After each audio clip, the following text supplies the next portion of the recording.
Radio Anthropocène, à l'écoute du changement global. Bonjour à toutes, bonjour à tous, bienvenue dans ce podcast produit en partenariat entre Radio Anthropocène et l'association Ville et Aménagement Durable dans le cadre du Festivad.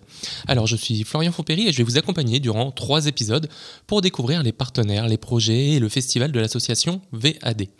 Chacun de ces 3 podcasts sera donc l'occasion d'accueillir derrière le micro un ou une responsable de VAD, un ou une élue locale partenaire et un ou une personnalité inspirante afin d'engager une réflexion sur un des grands sujets de travail de l'association Ville et Aménagement Durable. Et nous avons décidé de nommer ce premier épisode « Une démocratie qui s'active pour agir sur le cadre de vie ». Donc vous l'aurez compris, il va être question de renouvellement de la démocratie locale et de son impact sur le quotidien des habitants. Et alors pour en parler, aujourd'hui, j'ai le plaisir d'accueillir autour de la table Fanny Lacroix. Bonjour, bienvenue. Bonjour. Alors vous êtes maire de Châtel-en-Trièves dans l'Isère et vice-présidente de l'AMRF, présidente également de l'association Tous et Maintenant, Réinvestir la vie publique. Vous avez participé à la mise en œuvre d'une politique de revitalisation rurale fondée sur la mobilisation des citoyens. C'est bien ça ? Oui, tout à fait. Alors, je suis également en compagnie de Claire Peigné. Bonjour, bienvenue. Bonjour. Alors vous êtes maire de Morancé, dans le Rhône, et également présidente de l'AMF du Rhône, Association des maires de France, et partenaire de VAD, et vous expérimentez le récit prospectif dans votre commune dans le cadre du Festivad, avec votre premier adjoint qui est également présent avec nous, Nicolas Bory. Bonjour. Bonjour. Vous êtes donc le premier adjoint en charge de l'urbanisme de la commune de Morancé. Et pour terminer ce tour de table, nous sommes avec Naïma Brazi. Bonjour. Bonjour. Merci d'être avec nous. Vous êtes chargée de mission à VAD. Et c'est d'ailleurs à vous que je vais m'adresser en premier lieu pour que vous nous présentiez en quelques mots ce qu'est VAD et ce qu'est ce Festivad. Bonjour à tous. VAD, c'est un réseau de professionnels du bâtiment et de l'aménagement durable sur la région Auvergne-Rhône-Alpes. Et en 2024, on a décidé de réunir notre réseau autour du Festivad pour répondre à la problématique de quoi avons-nous réellement besoin pour un avenir désirable. On a imaginé ça un peu comme une onde itinérante à travers l'espace et le temps. Donc en fait, le Festivad, il propose d'introduire l'approche artistique pour nourrir une réflexion partagée sur les pratiques professionnelles et les futurs souhaitables. Comment ça se traduit ? Ça se traduit avec 3 temps forts, 3 projets de collectivités territoriales d'Auvergne-Rhône-Alpes, 3 formats innovants d'intelligence collective, à savoir le récit prospectif à Morancé, le Parlement du vivant à Annecy et la construction démonstratrice sur Tournon-sur-Rhône. On va parler un petit peu du récit prospectif, qui est le sujet du jour avec la commune de Morancé. Est-ce que vous pouvez nous en dire un petit peu plus ? Alors, le récit prospectif, on le porte avec la commune de Morancé et un partenaire extérieur qui est la Guilde de l'innovation. L'idée, c'est de donner à voir le futur désirable pour cette commune, de confronter ce futur au présent, mais aussi au passé, et ainsi de planifier différemment la commune en aidant à fédérer différents acteurs autour de ce projet prospectif, que ce soit les habitants, mais aussi les autres parties prenantes du territoire. On va donc continuer et on va même commencer cet échange avec un extrait sonore. Je vais vous laisser l'écouter et puis on va en parler juste après. J'ai une bonne nouvelle. Je me suis arrangée avec la boulangerie de Boirec. On peut vendre leur pain ici. Ah. Top, hein ? Tiens. Voilà. Alors, hop. Voilà. Tiens, Patrick. Allez. Oh, dis donc. Bon. Alors évidemment, il faudra que chaque administré donne un peu de son temps. Je conteste pas, Alice, mais pourquoi on rouvre pas le bistrot ? Le bistrot, lieu de convivialité. Nouvelle agora moderne, là où on discute des problèmes de la cité. C'est vrai qu'en y réfléchissant... Ouais, c'est vrai qu'en y réfléchissant, je crois qu'on détient le record départemental de retraite permis par habitant, non ? Yes ! Ouais. Bon, on va plutôt se concentrer sur le pain. Tiens, merci. Alors, je vous ai préparé un petit planning avec les emplois du temps de chacun. Bon, c'est un peu brouillon, mais il y a les horaires là. Ouais, effectivement, c'est brouillon. Ouais. Alice, t'es mignonne, mais moi, en attendant, j'ai un travail avec des responsabilités. Je suis pas à la retraite. Alors là, détends-toi, Patrick. J'ai jamais été aussi occupé que depuis que je suis à la retraite. De toute façon, ça tombe bien, je t'ai mis le dimanche de 9h à midi, en semaine paire et impair. Ça te va ? C'est chiant, mais je m'arrangerai. Ok. Super. Alors Fanny Lacroix, je vous voyais rigoler, je crois que vous avez reconnu. Est-ce que vous pouvez nous parler un petit peu de cet extrait ? Oui, c'est l'extrait d'un film qui nous tient très à cœur à Châtel-en-Trièves qui s'appelle Les Petites Victoires, qui est sorti il y a un an, en mars 2023, qui a fait 1 million d'entrées, le film de Mélanie Offrette, qui est venu sur notre village pour s'en inspirer. Donc on est très fiers d'avoir inspiré, mais comme d'autres villages de France, le tournage de ce film qui montre exactement en fait le contexte de désertification que peuvent connaître les villages de France, et puis comment est-ce qu'on peut, en se mettant les uns avec les autres, réussir à changer cette donne. Et moi, j'aime beaucoup cet extrait-là parce qu'on a un peu vécu ça à Châtel-en-Trièves quand on avait tout perdu, les commerces qui étaient avant sur cette commune. Et avec les habitants, on s'est mis ensemble et on s'est dit, il n'y a pas d'acteur privé qui veut ouvrir un commerce chez nous, donc on va le faire nous. Et donc, c'est nous qui allons nous mettre derrière le comptoir du café-épicerie associatif. Toi, tu viendras les semaines impaires, moi les semaines paires, moi j'aurai ce créneau-là. Et puis, finalement, on va essayer de faire quelque chose comme ça. Et ça a fait naître une dynamique sur le village incroyable. Juste par le fait et le plaisir de retrouver un endroit pour se retrouver, pour créer de la convivialité et aussi pour discuter, créer du lien social, des choses toutes simples mais qui sont absolument essentielles à l'échelle de la commune. Alors justement, vos propos, ça va me permettre d'introduire ce premier thème que l'on va aborder. Vous parlez beaucoup de citoyenneté active, qui serait un petit peu en opposition avec un grand thème que l'on a l'habitude d'aborder, qui est la participation citoyenne. Est-ce que vous pouvez nous expliquer un petit peu la différence entre ces deux termes ? Oui, sachant que les deux ne s'opposent pas. Vraiment, et là-dessus, je tiens à le conforter, on a besoin de démocratie participative. Moi, je parle de quelque chose d'un peu différent, et c'est vrai que j'aime affirmer cette différence parce que je viens aussi d'un métier de la participation citoyenne. Avant, moi, j'ai travaillé dans un bureau d'études qui était spécialisé dans les démarches de participation citoyenne pour construire du projet urbain durable. Je suis urbaniste de formation, et donc j'ai passé une première partie de ma vie professionnelle à essayer de construire des dispositifs de participation en vue de l'amélioration de la construction des politiques publiques. Et après, je suis devenue maire de ce petit village, et en fait, j'ai basculé un peu par le hasard des choses, dans une vision beaucoup plus politique aujourd'hui de ça.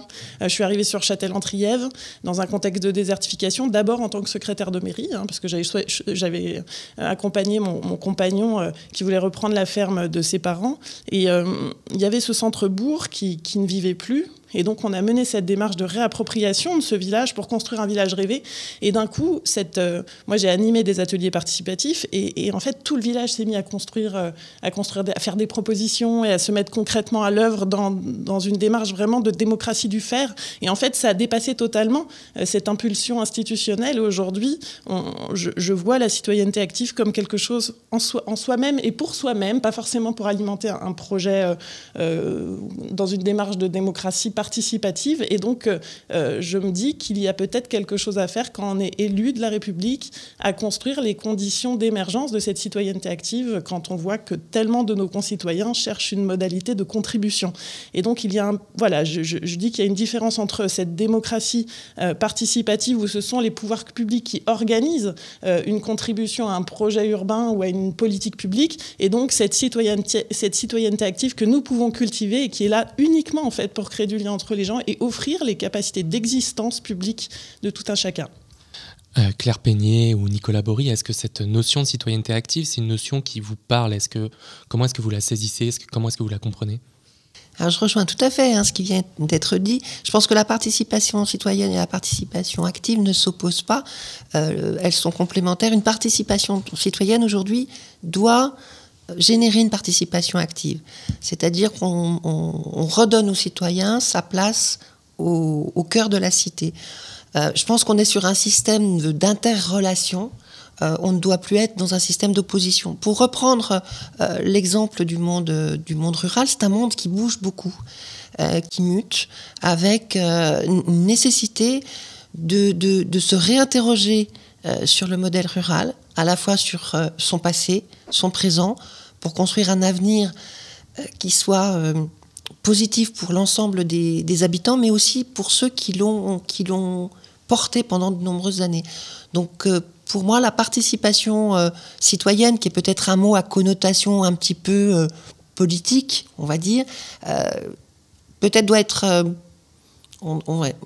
peut-être que la participation active va être plus générateur d'énergie et fédérer plus d'adhésion de nos citoyens. Et justement, pour que ces citoyens se sentent peut-être plus investis dans leur commune, dans l'action qu'ils mènent sur leur territoire territoire, il y a peut-être une nécessité ou un besoin de redéfinir ou de re-questionner un petit peu la façon et la fonction de maire. Fanny Lacroix, c'est un propos que vous portez. Comment est-ce que vous envisagez, vous, cette fonction-là de maire ? Ouais. Moi, j'ai été assez surprise quand je suis arrivée dans mon petit village qui faisait 250 habitants. Je suis arrivée en 2014, alors qu'avant, j'étais fonctionnaire territorial à Saint-Martin-d'Hères. Donc, il y a une grosse commune à côté de Grenoble. Il y a plus de 1000 agents publics qui travaillaient dans cette commune-là. Je suis arrivée dans mon village qui s'appelait Saint-Sébastien à l'époque, avec une secrétaire de mairie, un agent technique polyvalent, un agent de ménage et un maire qui était là tout le temps. Je suis arrivée, la secrétaire de mairie, malheureusement, que j'ai remplacée, avait mis fin à ses jours. C'est aussi une grande problématique de la souffrance au travail de ce premier maillon essentiel des petites communes. Et vraiment, moi, j'ai trouvé là des élus, le nez dans le guidon. Je les appelle des gestionnaires submergés, c'est-à-dire qu'ils sont là, ils gèrent le quotidien, c'est-à-dire, et on le voit dans le film des petites victoires, c'est extrêmement bien illustré, parce qu'à un moment, la mère arrive, elle va reboucher les trous dans la chaussée, mais c'est ça, le quotidien des maires ruraux. Et moi, j'ai été frappée par ça, parce que je me suis dit, mais mince, ils ne sont pas à leur place, ces maires-là et ces élus-là. Et en fait, concrètement, ça pose un vrai problème démocratique, c'est-à-dire que la voix de la ruralité n'est pas politique, n'est pas portée au niveau national avec un récit politique. Et je trouve que ça manquait énormément. Donc moi, en tout cas, je me suis attelée en tant que secrétaire de mairie à construire les capacités de redonner une liberté politique à mes élus. Et donc pour ça, on a créé une commune nouvelle, on a rassemblé des services, on a pu faire une spécialisation des tâches et puis sortir les élus de cette gestion, même si c'est encore difficile parce qu'on est encore à petite échelle, mais du moins, il y avait cet effort qui a été fait. Et je crois que vraiment, il y a à redéfinir le rôle et la fonction des élus pour qu'ils fassent de la politique, mais au sens noble du terme. Qu'est-ce que c'est que faire la politique pour moi ? C'est projeter son territoire dans l'avenir avec ses habitants et construire les conditions de participation de chacun pour que personne ne soit invisible et que chacun ait une place dans cette partition collective. Voilà, donc quand je dis ça, j'ai conscience que ça ne reflète pas la réalité de l'ensemble des maires de France, mais je pense qu'il faut absolument se poser cette question-là parce que les enjeux qui sont devant nous sont tellement importants et cette soif de la population à la participation est tellement forte que nous devons, je pense, au niveau de la commune, sur cet échelon de proximité qui cherche un sens aujourd'hui, refonder en fait ce rôle de l'élu local dans un rôle profondément politique qui est de faire vivre cette citoyenneté active au quotidien. Alors vous, Claire Peigné, on se doute, vos deux communes ne sont pas similaires en termes de profil socio-démographique, en termes de taille, en termes de proximité aussi avec des métropoles. Mais comment est-ce que ce rôle du maire, vous l'envisagez ? Effectivement, je pense que quand on est à proximité de la métropole de Lyon, on prend en compte en tant qu'élu local, et j'associe le maire et bien sûr son équipe municipale à ce récit que l'on doit faire, à ce vivre ensemble que l'on doit écrire. Je pense que une des grandes leçons des 10 dernières années, c'est que on ne peut pas faire à la place de l'habitant. On va accompagner les habitants dans cette nouvelle construction du territoire qu'ils ont choisi pour des raisons économiques, pour des raisons professionnelles, familiales. Et effectivement, c'est peut-être plus facile, plus simple d'avoir une relation de proximité dans une commune de moins de 3500 habitants s'il fallait donner un seuil. Mais je pense que dans toutes les villes ou communes, je prends l'exemple du Rhône, cette proximité s'installe. Alors, ça peut être à l'échelle d'un quartier, ça peut être à l'échelle d'un bassin de vie, à l'échelle d'un projet. Aujourd'hui, cette réalité, elle existe. La question qui se pose aujourd'hui, c'est qu'on voit que tous nos citoyens ne sont pas forcément dans cette démarche, qu'on a un petit peu toujours les mêmes qui se rendent disponibles pour cette démarche de concertation. Et comment on peut faire adhérer une population, toutes les générations, sur des projets qui vont les concerner dans leur quotidien. Mais effectivement, cette réalité d'aller vers les citoyens, elle s'est imposée à travers différents événements politiques. Je pense que les élus locaux en sont pleinement conscients. Elle n'est pas forcément facile à organiser sur tous les territoires. Et justement, pour faire adhérer les citoyens à cette participation locale, Fanny Lacroix, Comment est-ce qu'on peut ou est-ce qu'on doit travailler sur aussi l'imaginaire de ces habitants, leur faire comprendre, enfin en tout cas leur offrir la possibilité de s'investir dans cette commune, et comment est-ce qu'il y a un retournement, parce qu'effectivement c'est peut-être pas quelque chose de naturel pour tout le monde de se dire qu'ils peuvent s'investir aussi bien dans les décisions politiques, mais même d'aménagement, de construction de leur territoire. Comment est-ce que les imaginaires, on peut les retravailler pour ça, et on doit ? Je crois que la question du récit est fondamentale là-dedans. C'est-à-dire qu'il faut un moment, et je pense que c'est ce qu'on a vécu à Châtel-en-Trièves, avoir l'impression qu'on va être dans quelque chose de grand qui nous dépasse, même à l'échelle de notre petit village. Et ce qui a été extraordinaire dans l'aventure qu'on a vécue, c'était finalement la fermeture de cette école, et c'est autour de ça qu'a construit son film Mélanie Offret, Des petites victoires. Début de l'année 2016, le maire de Cordéac, qui est juste à côté de Saint-Sébastien, apprend la fermeture de sa classe unique. S'il ne remonte pas les effectifs, la classe unique fermera en 2018. Il n'y avait plus que 6 enfants. Je ne dis pas qu'il faut garder des classes de 6 enfants, mais en tout cas, ça a été vécu comme l'avancée de cette désertification après tellement d'étapes depuis 1975 qui avaient été franchies. 1975, c'est le creux de la désertification sur Châtel-en-Trièves. Fermeture de l'école de Saint-Sébastien, fermeture les uns après les autres des commerces. Et là, on arrive en 2016 et encore la fermeture de l'école. Il n'y aurait donc plus rien à parler de mairie. Et donc, c'est ce spectre de la fin de la commune, puisque c'est ça, en fait, qu'on touchait du doigt, qui a apparu à tous. Et à un moment, un sursaut civique et citoyen de dire on a le droit à l'existence. On a le droit à être là, même si on est petit. Et vous savez, ça fait écho à des revendications des Gilets jaunes. C'est pas parce qu'on est tout petit qu'on n'a pas le droit d'être là. On a le droit de vivre autre chose qu'un simple village dortoir. On est plus que ça. Et donc, il y a eu une formidable dynamique qui a su être aussi accompagnée par les élus et le conseil municipal, de dire, voilà, on va faire émerger la politique par la création de la commune nouvelle, par l'organisation des services. Les élus vont faire de la politique, on va projeter une vision territoriale, on va construire une charte qui est la constitution de notre commune autour du maintien des services publics de proximité, autour d'une vision d'une commune forte et vivante où on fait vivre notre village rêvé. C'est pour ça qu'il y a eu beaucoup de concertation et de participation citoyenne. Tout le monde a contribué à cette dynamique. Et la chose qui a été extrêmement, pas facile sur le coup, mais assez fondamentale pour notre commune, c'est qu'on s'est rendu compte qu'on ne pouvait pas sauver l'école tout seul, nous les élus. Parce que quand vous inscrivez votre enfant sur un cycle scolaire, il a le droit de le terminer. Donc c'est pas parce que nous, on redessinait la carte scolaire avec une commune nouvelle que d'un coup les enfants allaient venir à l'école parce qu'ils pouvaient demander une dérogation. Et là, j'ai souvenir de cette réunion publique. Enfin, il y a une réunion publique où les parents étaient assez...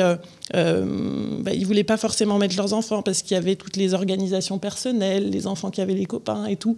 Et le maire a fait une réunion en lieu et place de l'école, où il a montré toute la pédagogie autour de la classe unique. Et après, il a dit aux parents, voilà, moi j'ai fait le job politique. Maintenant, c'est vous qui allez sauver l'école. Et c'est vous qui allez décider si notre commune, demain, c'est le service public, c'est tout ce qu'on a défini ensemble ou pas.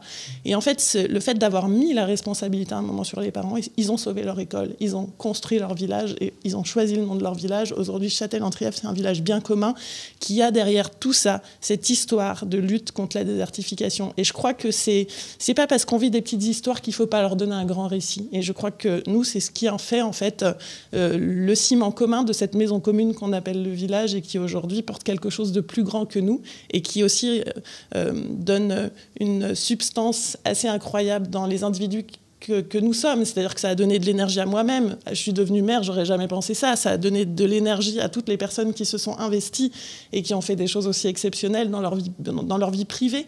Et donc, c'est ce regain de sens collectif qui permet de porter les êtres. Et écoutez, en tout cas, ça existe. C'est peut-être Châtel-en-Trièves, un petit village, mais il y en a 35 000 en France et 35 000 possibilités de s'investir, en tout cas à changer les choses au plus près de chez soi. Et juste peut-être pour que nos auditeurs se rendent compte, où est-ce que devaient aller les enfants à l'école quand il n'y en avait plus à Châtel-en-Trièves ? Ils devaient aller à Mins, c'est le centre-bourg qui rassemble les enfants autour d'un regroupement pédagogique. Et en termes de distance ? Et donc ça fait... c'est une quinzaine de minutes en voiture, mais quand même à 40 minutes en autocar pour aller du bout de ma commune jusqu'au centre-bourg. De votre côté, Claire Peigné, vous faites le pari avec Nicolas Bory de l'expérience prospective, de l'imaginaire, à travers l'action que vous engagez dans le cadre du Festivade. Pourquoi ce choix de travailler sur les imaginaires territoriaux ? Peut-être parce que c'est ce qui nous a semblé avec Nicolas, émerger des relations que nous avons depuis que nous travaillons ensemble avec les habitants. Et effectivement, pour reprendre vos propos, je pense qu'il faut ne rien s'interdire. On le voit, en fait, souvent grâce à nos enfants.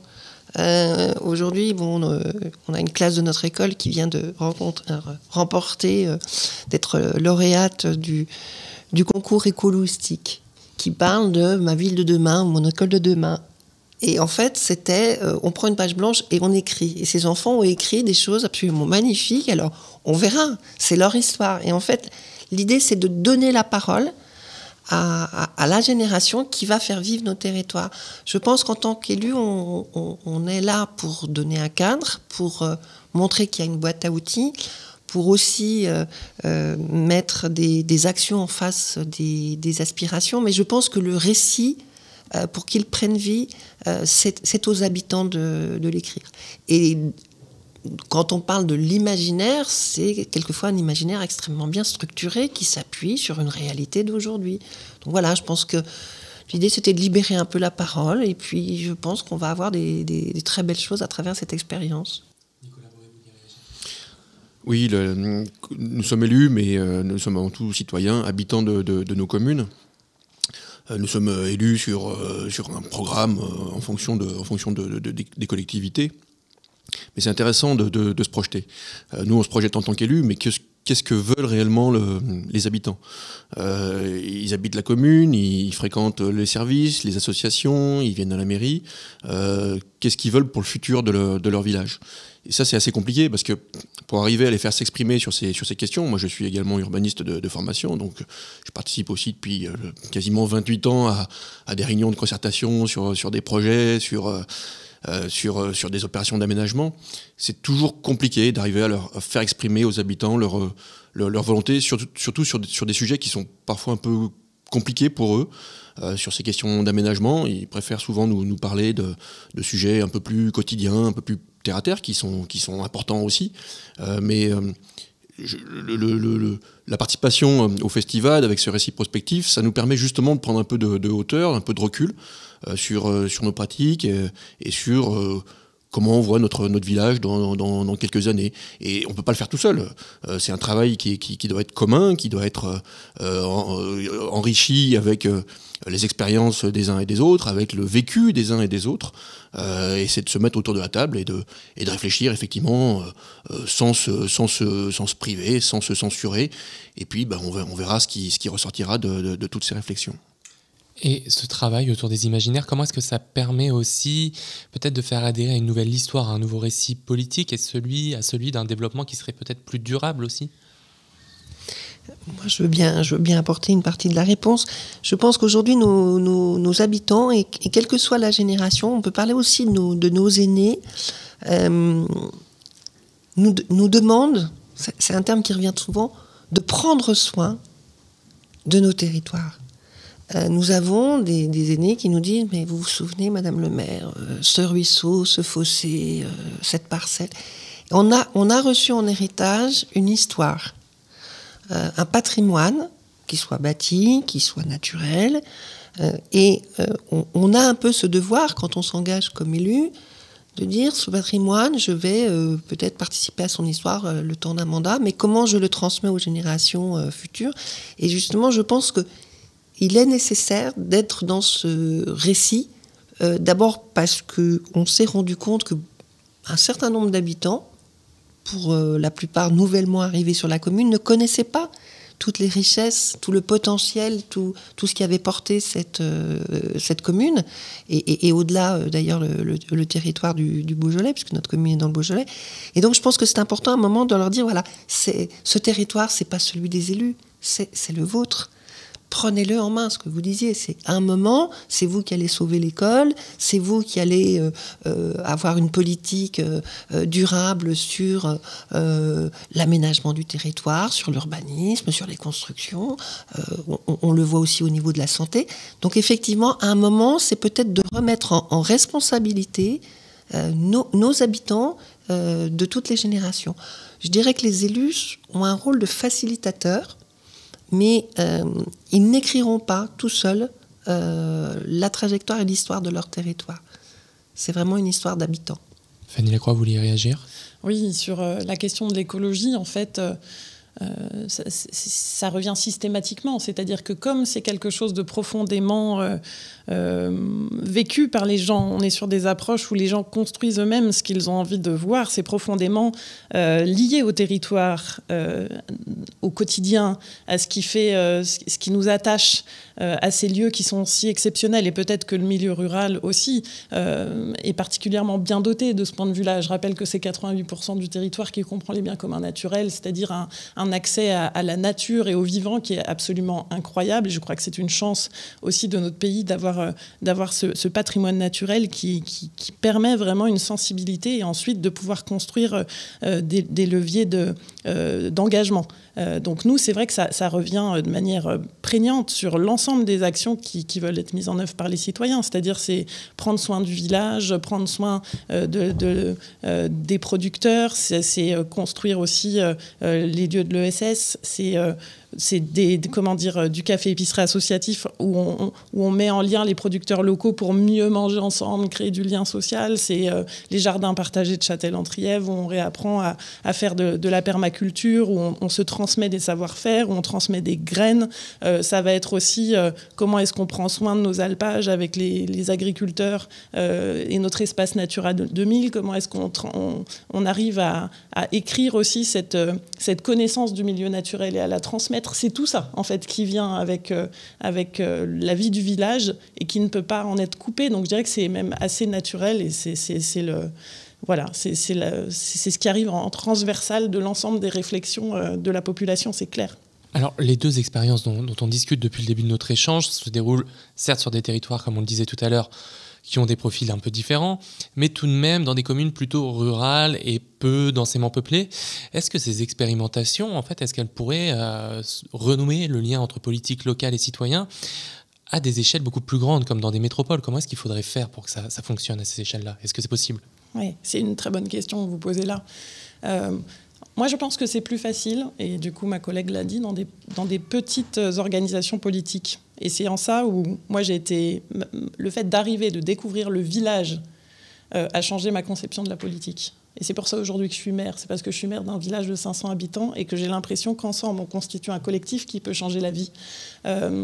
Pour autant, ça ne veut pas dire qu'il faut se dire que ce n'est possible que dans les communes rurales. Bon, déjà, ça veut dire qu'il y a une possibilité d'action sur 35 000 communes, parce que je vous rappelle que si vous regardez la constitution des communes de France, elles sont très majoritairement rurales, donc ça veut dire plus facilement un accès peut-être au milieu associatif et après un accès à la politique, puisque les partis ne régent pas en fait les élections municipales. Donc en fait, quand vous êtes investi, on va chercher toutes les bonnes volontés en milieu rural parce qu'on est peu nombreux et qu'il faut pouvoir se serrer les coudes. Donc, si vous êtes investi dans le sous des écoles ou dans le comité des fêtes et que vous êtes quelqu'un d'utile au village, assez vite, vous allez être coopté, vous allez rentrer au conseil municipal. Je trouve que c'est extrêmement important dans la crise de représentativité que l'on vit. C'est-à-dire qu'il y a des citoyens ordinaires engagés qui arrivent à un mandat politique assez facilement. Et donc ça, heureusement, je tiens à souligner ce message qui est vraiment porté aussi par l'Association des maires ruraux de France. La commune rurale n'est pas une erreur organisationnelle de notre pays. Au contraire, aujourd'hui, ça peut être une chance de revitalisation démocratique de notre République. Voilà, on ferme cette parenthèse. C'est plus facile dans un village, mais ça ne veut pas dire que ce n'est pas possible ailleurs. Et moi, j'ai des échanges très intéressants aujourd'hui avec des élus qui sont sur des communes beaucoup plus importantes. Et on peut avoir un regard territorial en se disant, voilà, on va essayer de refaire village en ville. Qu'est-ce que ça veut dire faire village en ville? Ça pourrait être, par exemple, de reconstruire en milieu urbain ce que moi, je vis à Châtel-en-Trièves, c'est-à-dire peut-être un endroit avec un tiers-lieu, un endroit où les gens vont venir, ils vont pouvoir co-construire autour d'un espace public réapproprié. Peut-être qu'on va casser un peu de béton, on va se remettre à planter des choses qui va nous appartenir. Et je dirais, c'est vraiment ça, pour moi, qui définit le faire village en ville, c'est vraiment créer les conditions d'une appropriation des espaces publics par les habitants. Donc, tout ça est absolument possible. Et moi, je pense que c'est intéressant aussi de changer le regard sur la ruralité. Parce qu'on vient souvent en disant, voilà, on a des modèles qui fonctionnent bien, plutôt des modèles métropolitains, on va essayer de calquer sur le milieu rural. Aujourd'hui, moi, je dis, la ruralité offre des possibilités, des ressources, une inspiration aussi pour le milieu urbain. Et donc on peut changer les regards et venir aussi s'inspirer de ce qui se fait dans ces petits villages, ce qu'Éric Charme d'ailleurs appelle le droit au village. Je trouvais que c'était extrêmement intéressant. Ce chercheur, on l'a fait venir à Châtel-en-Trièves et en fait, il montre qu'on a beaucoup étayé le droit à la ville, mais il pourrait aussi y avoir un droit au village qui pourrait être revendiqué par tout à chacun. Qu'est-ce que c'est le droit au village ? C'est le droit à pouvoir justement revendiquer un espace de contribution dans son territoire de vie immédiat. Donc, quid du droit au village en ville ? C'est passionnant. Claire Peigné, de votre côté, comment est-ce que l'échelle, justement, peut influer sur cette possibilité de citoyenneté active ? Alors, effectivement, je pense que dans les communes, on va dire, allez, on va donner une échelle de moins de 3500 habitants, on a un rapport de proximité qui peut être propice à ce dialogue. Même si dans ces communes-là, le dialogue peut ne pas exister. C'est vraiment une volonté politique et puis c'est des volontés aussi portées par les collectifs et les associations des villages. Je dirais d'une manière générale, quelle que soit la taille de la commune ou de l'intercommunalité, puisqu'on a des sujets d'aménagement qui sont portés par l'intercommunalité. Je pense que c'est important aussi d'évoquer ce fait-là. Tout projet aujourd'hui fait l'objet d'une concertation. Elle est plus ou moins ouverte, elle est plus ou moins aboutie, mais elle est devenue indispensable. On est aujourd'hui beaucoup sur des maîtrises d'usage, c'est-à-dire qu'avant de réaménager, d'aménager un quartier, de détruire un immeuble, de construire tel ou tel équipement public, je pense qu'aujourd'hui, les élus locaux ont parfaitement conscience qu'il faut être plusieurs autour de la table. Avoir une vision partagée d'un quartier, que ce soit au centre de la ville de Lyon, dans la métropole, on a tout intérêt à le faire. Pourquoi ? Parce qu'après, on va voir les blocages. Aujourd'hui, on voit beaucoup de réflexions sur la mobilité. Sur la mobilité sur la métropole de Lyon. On va pas se cacher la face. Il y a un vrai sujet de mobilité, d'ailleurs, qui concerne nos communes rurales. Quand on parle d'aménagement, il faut qu'on parle de mobilité. Et d'égalité des citoyens sur certains points. Donc je pense que, quelle que soit l'échelle de la ville ou d'une métropole, il faut que nous ayons cette intelligence collective qui peut être portée par les élus, d'aller vers les futurs utilisateurs, les futurs habitants. On a parlé de l'habitat participatif, c'est quelque chose qui peut fonctionner. Mais voilà, il y a encore un long chemin. C'est peut-être une des clés de la réussite du bien vivre ensemble après. Il faut prendre ce temps-là. Et je le redis, les élus sont là pour lever des freins, pour alerter les politiques sur des normes qui vont bloquer des projets alors que ceux-ci partent du bon sens et qu'ils ont toute leur pertinence à être là. Donc notre rôle, c'est facilitateur du dialogue, initiateur du dialogue, mais ne parlons pas à la place de nos habitants et levons les freins, allons chercher les irritants, parce qu'à un moment, il faut savoir poser la question qui ennuie tout le monde. Comment va-t-on faire ? Et voilà, je pense que notre rôle se limite à ça, mais il doit s'exercer dans toutes les villes, quelle que soit leur taille, avec plus ou moins de facilité, bien évidemment. Oui, j'avais envie d'apporter une précision sur ce propos qui est très intéressant. Pour moi, il y a les dispositifs qui sont ouverts par les politiques publiques, c'est important.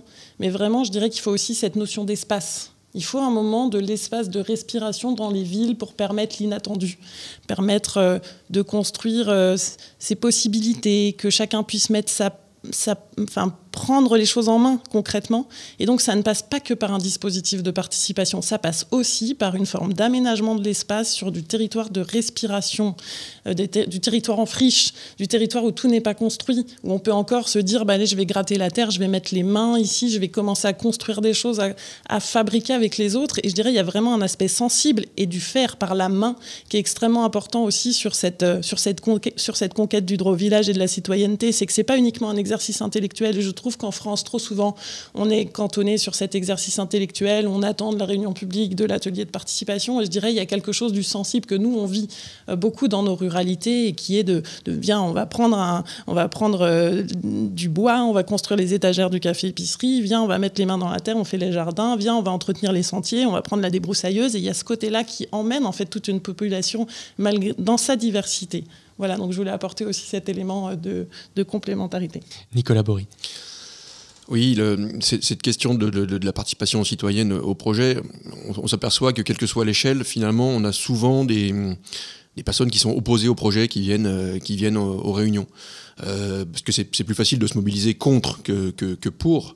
Et c'est toute la difficulté qu'on a, nous, à essayer de convaincre les habitants, les citoyens, que le projet qu'on va mettre en place a un intérêt pour les habitants.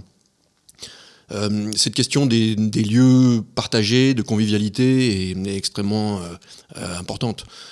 Nous, on voit à Morancé, depuis un an, on a un bistrot associatif qui s'est monté, qui a connu un succès incroyable. Il y a 600 adhérents, alors qu'on est 2200 habitants. Donc on a même des gens des villages voisins qui viennent ici en disant ce que vous faites à Morancé, c'est incroyable.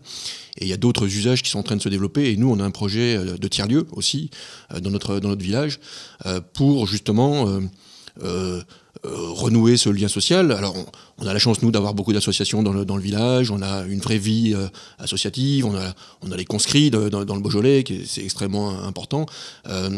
Mais on est en train de travailler justement sur la programmation de ce tiers-lieu pour voir comment on va essayer d'améliorer encore plus les choses.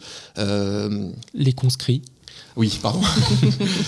Les conscrits, c'est une fête populaire qui est née à Villefranche. C'était les jeunes hommes qui étaient appelés à partir à la guerre, et avant de partir, ils faisaient la fête. Je résume très très brièvement.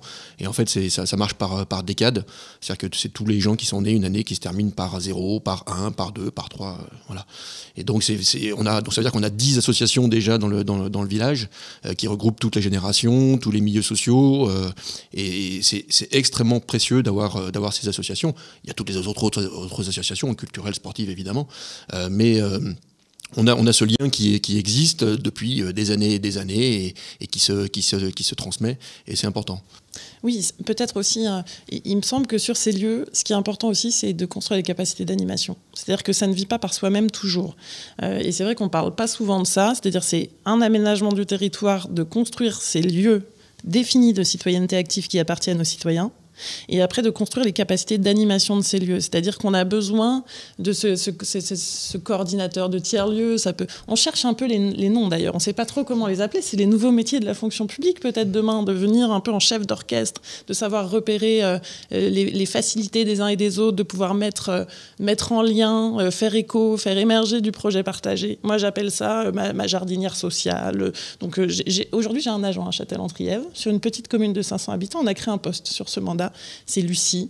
Finalement, son nom est le meilleur nom pour cette dynamique et ce qu'elle essaye de faire. Elle éclaire les gens et des initiatives. Et donc, Lucie arrive, elle travaille 2 jours par semaine et son boulot, c'est de faire ça, c'est de repérer, de faire vivre ces lieux de la citoyenneté active, d'amener les gens vers les espaces, de leur faire prendre conscience et prendre confiance en eux pour venir faire du mieux qu'ils peuvent, pour aider à prendre soin du village comme une maison commune et d'essayer d'organiser tout ça. Et donc je crois qu'il y a des nouveaux métiers qui sont en émergence autour de l'animation de la citoyenneté active. Ça prend du temps et ça nécessite des moyens humains. Claire Peigné, tout à l'heure, vous parliez des mobilités. À travers les mobilités, je suppose, je ne connais pas très très bien Morancé, mais je suppose que vous êtes aussi dépendant de déplacements pendulaires avec la ville de Lyon.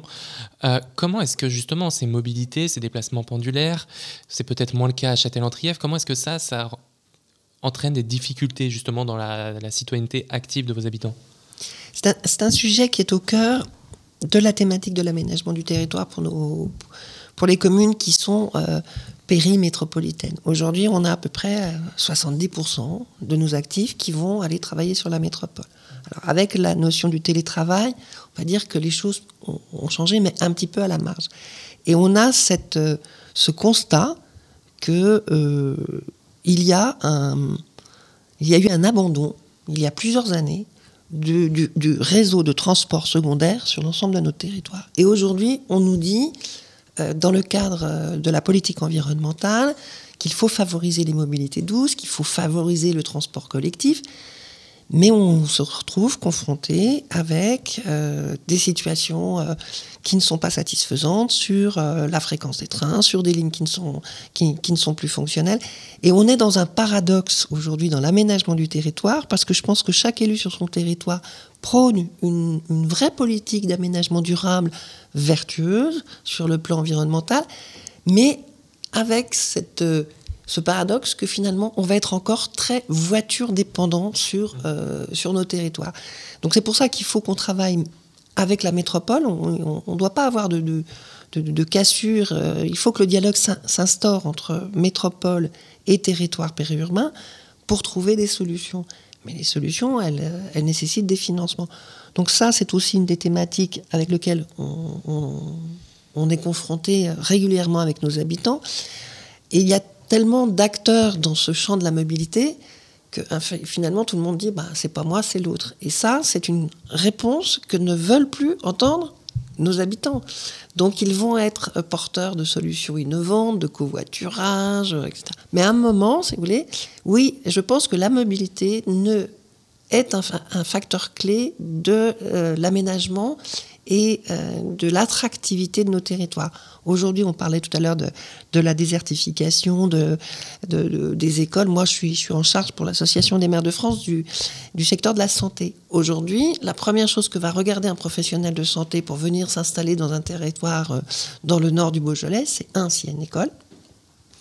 2, est-ce qu'il y a des professionnels de santé. 3, quelles sont la mobilité. Pour moi, pour mon conjoint ou ma conjointe, pour mes enfants qui vont aller au collège, etc.